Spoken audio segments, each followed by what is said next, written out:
ایک بچی کا بڑا ڈیسپریٹ سا میسج آیا.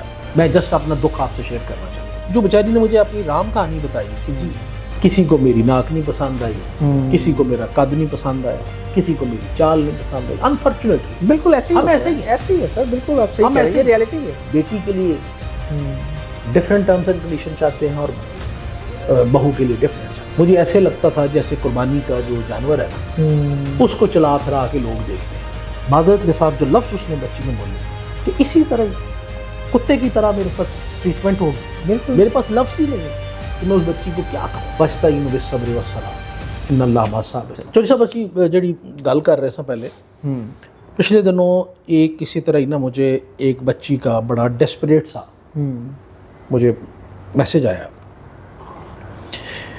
کہ سر میں پڑھی لکھی ہوں اس طرح, تو میں جسٹ اپنا دکھ آپ سے شیئر کرنا چاہتی ہوں. اچھا, کہ مجھے سمجھ نہیں آ رہی کہ مجھے زندہ رہنا چاہیے یا مر جانا چاہیے.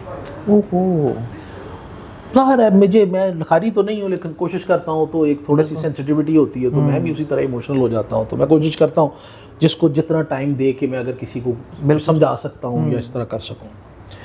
تو اس نے جو بیچاری نے مجھے اپنی رام کہانی بتائی کہ جی اس طرح پڑھی لکھی ہوں, میں مناسب سے گھر میں کی رہنے والی ہوں. تو شروع میں لوگ آتے تھے رشتہ دیکھنے, دیکھ کے چلے جاتے تھے. کسی کو میری ناک نہیں پسند آئی, کسی کو میرا قد نہیں پسند آیا, کسی کو میری چال نہیں پسند آئی. انفارچونیٹلی بالکل ایسے ہم ایسے ہی ہے سر, بالکل آپ صحیح کہہ رہے ہیں, ریئلٹی ہے. اپنی بیٹی کے لیے ہماری ڈیمانڈ اور ہے, اس کو ہم جھٹلا نہیں سکتے. اپنی بہو کے لیے ہمارے total requirements terms and condition different. بلکہ اس پہ ہم بات بھی کریں گے. منافق لوگ ہیں, ہم پہلے کر چکے ہیں, دوبارہ کریں گے. ہم اتنے بڑے منافق ہیں کہ ہم بیٹی کے لیے ڈفرینٹ ٹرمز اینڈ کنڈیشن چاہتے ہیں اور بہو کے لیے ڈفرینٹ چاہتے ہیں. بالکل. تو اس نے کہا جی وقت گزرتے وقت گزرتا گیا, میرے سے بعد والوں کے رشتے ہونا شروع ہو گئے اور میں بالکل آہستہ آئسولیٹ ہوتی گئی.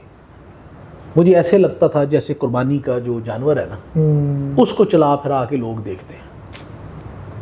ایک ہیومن بینگ ہے, ایک بچی ہے, بیٹی ہے, مطلب کیا آپ اس ٹھیک ہے نا, اور اس پہ کیا سائیکولوجیکل آپ دیکھیں نا کہ وہ کیا آگے جا کے ایک اور بدقسمتی ہے یہ چین ٹوٹ نہیں نہ رہی. جو اس کو دیکھنے گئی ہے وہ بھی کسی طرح, اس نے بھی کسی دور میں اسی طرح ہی بالکل اس سے گزری ہوگی, مارچ کیا ہوگا, اسی طرح ہی پریڈ کی ہوگی, بالکل اسی طرح شاید کتنی دفعہ ریجیکٹ ہوئی ہو. تو کم از کم وہی سوچ لے کہ میں کسی کے گھر جا رہی ہوں تو میں یہ سلوک نہ کروں کیونکہ میرے ساتھ یہ سلوک ہو چکا ہے. بالکل صحیح. تو ہم وہ چین بریک نہیں کرنا چاہ رہے انفارچونیٹلی. تو کہتے ہیں میں وقت کے ساتھ ساتھ میں آئسولیٹ ہوتی گئی. میرے سے بعد والوں کی شادیاں ہونا شروع ہو گئی, میرا ڈپریشن اور بڑھتا گیا. اور پھر ابھی میری کنڈیشن یہ ہے کہ میری ایک ایک قدم پہ تذلیل ہوتی اسی گھر میں, وہی بہن بھائی ایک ایک قدم پہ میری تذلیل ہوتی, میری توہین ہوتی ہے, اور مجھے سمجھ نہیں آ رہی کہ میری باقی زندگی کیسے گزرے گی.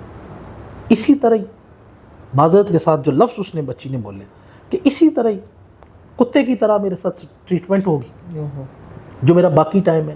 کہ فرض کیا میری شادی نہیں ہوتی تو میں اسی طرح بھائی کے گھر میں دروازے پہ پڑی رہوں گی, میں اسی طرح ماں باپ کے دروازے پہ پڑی رہوں گی اور مجھے بچا کھجا کھانا دیا جائے گا, اور میرے رائٹس کوئی رائٹس نہیں ہیں. مجھے بھیک مانگنی پڑے گی کپڑوں کے لیے بھی, مجھے بھیک مانگنی پڑے گی کھانے کے لیے بھی, مجھے بھیک مانگنی پڑے گی سونے کی جگہ, گھر والوں کے لیے بوجھ بن جائے گی نا, مجھے بھیک مانگنی پڑے گی سونے کی جگہ کے لیے, اور مجھے بھیک مانگنی پڑے گی اپنی زندگی کے لیے اور جینے کے لیے, بالکل, اور ایک پیسفل لائف گزارنے کے لیے. مجھے ایڈوائز کریں میں کیا کروں, آپ مجھے بتائیں میں کیا ایڈوائز کروں اس بچے کو.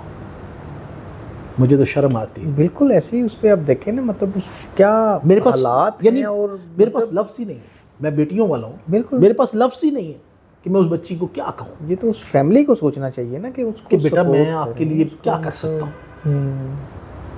میں تو بیٹا صرف یہی کہہ سکتا ہوں وَاسْتَعِینُوا بِالصَّبْرِ وَالصَّلَاةِ اِنَّ اللَّهَ مَعَ الصَّابِرِينَ, کہ پتر صبر کر, اللہ کو دعا کر کو اللہ تعالیٰ تیرے لیے بہتر وسیلہ بنا دے. اس سے زیادہ میرے پاس کہنے کی کچھ نہیں. یہ ہمارے معاشرے کے گھٹیا رویے ہیں. میں نے ایک دفعہ پہلے بھی کہیں بات کی تھی, ایک علاقہ ہے سر وہاں بھی بچی جتنی مرضی پڑھی لکھی ہو, اگر بچہ ਕਿਸੇ ਜਗ੍ਹਾ ਸਰਕਾਰੀ ਮੁਲਾਜ਼ਮ ਹੈ, ਚਾਹੇ ਉਹ ਸਿਪਾਹੀ ਹੈ, ਤੇ ਉਹਨੇ ਸ਼ਾਦੀ ਦੇ ਵਿੱਚ ਉਹਨੂੰ ਤੋਹਫੇ ਦੇ ਤੌਰ ਤੇ ਨਾਲ CD 1 to 5 ਚਾਹੀਦਾ, ਅਦਰਵਾਈਜ਼ ਉਹਨੇ ਵਿਆਹ ਨਹੀਂ ਕਰਨਾ।